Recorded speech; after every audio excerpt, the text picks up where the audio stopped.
5 seconds. Start.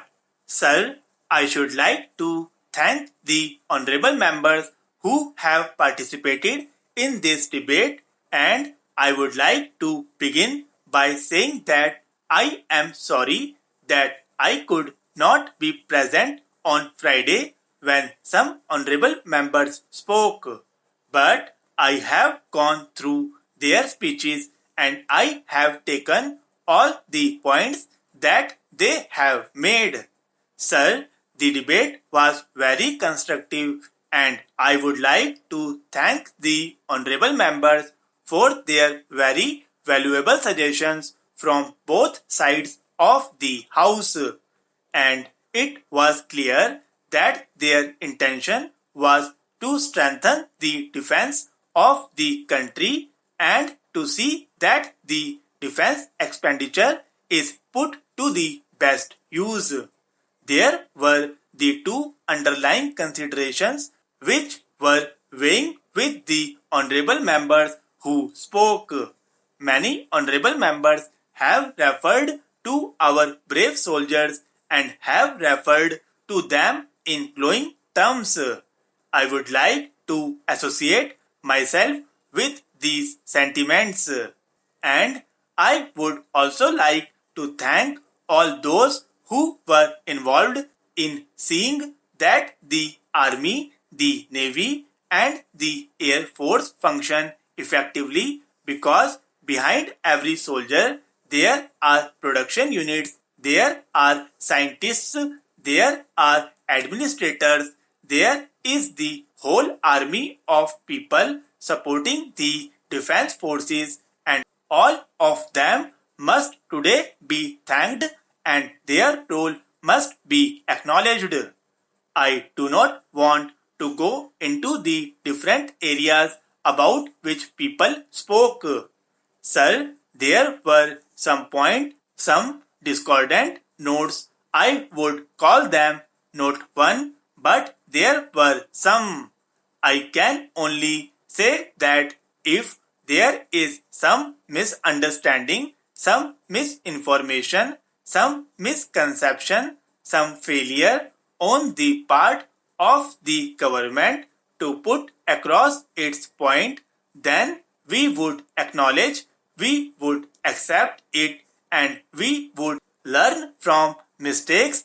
And if there is misinformation on the part of the honorable members, we can hope to rectify it.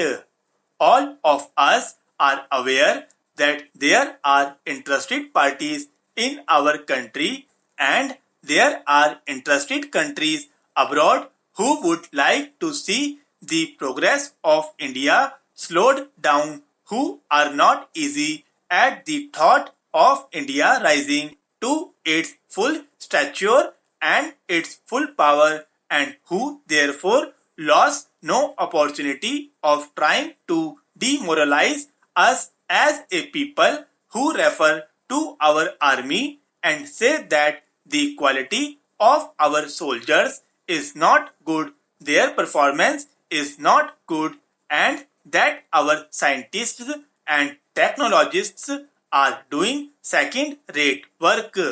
They allege that there is excess defense expenditure which a poor country cannot afford. These are arguments which we have heard for years and years. Now, all of us sitting across that side of the house or this side are equally concerned about it.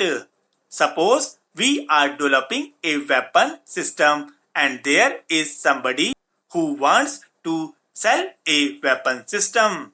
Then there is certainly over a period of time an attempt to create the impression that the weapon system we are developing is obsolete before we develop it, and so on and so forth.